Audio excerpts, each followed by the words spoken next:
ముఖ్యమంత్రి గారు ఏం మాట్లాడింది అలా మూసీ నది కంపు కంటే ముఖ్యమంత్రి గారి మాటల కంపు ఎక్కువైపోయింది. ఇలా మూసీ ప్రక్షాళన కంటే ముందు ముఖ్యమంత్రి గారి నోరు ప్రక్షాళన చేయాల్సిన అవసరం ఉంది. శాసనసభను ఆయన ఒక గాంధీ భవన్ గా ఒక సిఎల్పి మీటింగ్ లాగా మార్చారు. శాసనసభలో ప్రతిపక్షాలు అడిగిన ప్రశ్నలకు ప్రభుత్వం సమాధానం చెప్తుందా? విపక్షాల మీద అదే సొల్లువాగుడు. బయట మాట్లాడిందే, గాంధీ భవన్ లో మాట్లాడిందో, సిఎల్పి మీటింగ్ లో మాట్లాడిందే, పబ్లిక్ మీటింగ్ లో మాట్లాడిన సొల్లువాగుడే అసెంబ్లీలో వాగుతారా? దీనికోసమైనా అసెంబ్లీ సమావేశాలు పెట్టింది. నేను సూటిగా అడిగిన, మూసీకి తెచ్చే నీళ్లు కాళేశ్వరంలోని మల్లన్న సాగర్ ప్రాజెక్ట్ నుంచే తెస్తున్నారా అని అడిగాను. సమాధానం లేదు. మూసీకి మేము వ్యతిరేకం కాదు, మూసీలో పేదల ఇండ్ల కూల్చివేతకు వ్యతిరేకం. ఆ పేదలకు 2013 చట్టం ప్రకారంగా డబ్బులు ఇచ్చారా? ఇస్తే వివరాలు చెప్పండి అని అడిగాం. ₹1 ఇవ్వలేదు. వాళ్ళ ఇండ్లు కూలగొట్టి కేసీఆర్ గారు కట్టించిన డబుల్ బెడ్రూమ్లు ఇచ్చి పంపించారు. మేమేమో బాధ్యతాయుతంగా పేదల పక్షాన, ప్రజల పక్షాన మేము మాట్లాడాం. మేం మాట్లాడితే అడ్డగోలుగా ముఖ్యమంత్రి గారు మాట్లాడినరు. మూసీ ప్రక్షాళనకు నడుం బిగించిందే బీఆర్ఎస్. 32 ఎస్టీపీలు కట్టింది బీఆర్ఎస్. మరో 39 ఎస్టీపీలు కట్టడానికి అమృత్ ప్రాజెక్ట్ లో ప్రతిపాదనలు పంపిందే బీఆర్ఎస్. వాటి గురించి మేము మాట్లాడినాం. కానీ రేవంత్ రెడ్డి గారు ఎంతసేపు ఎదుటి వాళ్ళ మీద బాడీ షేమింగ్.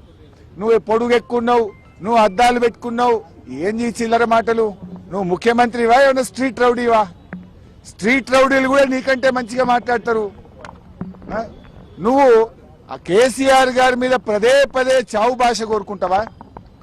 తెలంగాణ తెచ్చిన నాయకుడు, ప్రధాన ప్రతిపక్ష నాయకుడు, 10 ఏళ్లు ముఖ్యమంత్రిగా చేసిన కేసీఆర్ గారిని పట్టుకొని అడ్డగోలు మాటలు మాట్లాడతావు. నువ్వు ఒక తెలంగాణ ద్రోహివి, నువ్వు ఒక నీళ్ల ద్రోహివి.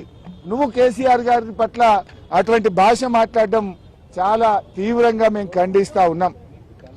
రాహుల్ గాంధీ గారు పొద్దున్న లేస్తే రాజ్యాంగం చేతిలో పట్టుకొని తిరుగుతాడు. ఇక్కడేమో అసెంబ్లీలో రాజ్యాంగం ఖూనీ అవుతా ఉంది. ప్రధాన ప్రతిపక్షానికి మైకే ఇవ్వడం లేదు. అందువల్ల మేమందరం కూడా ఇక ఈ శాసనసభలో కూర్చున్నా వేస్ట్. మైక్ ఇవ్వకుండా ముఖ్యమంత్రిని తిట్టద్దంటాడు.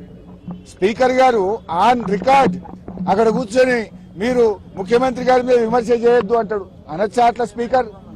ముఖ్యమంత్రి గారి మీద మీరు మాట్లాడితే మీ మైక్ కట్ చేస్తా అంటాడు. మరి మేము ఉండేందుకు అసెంబ్లీలా?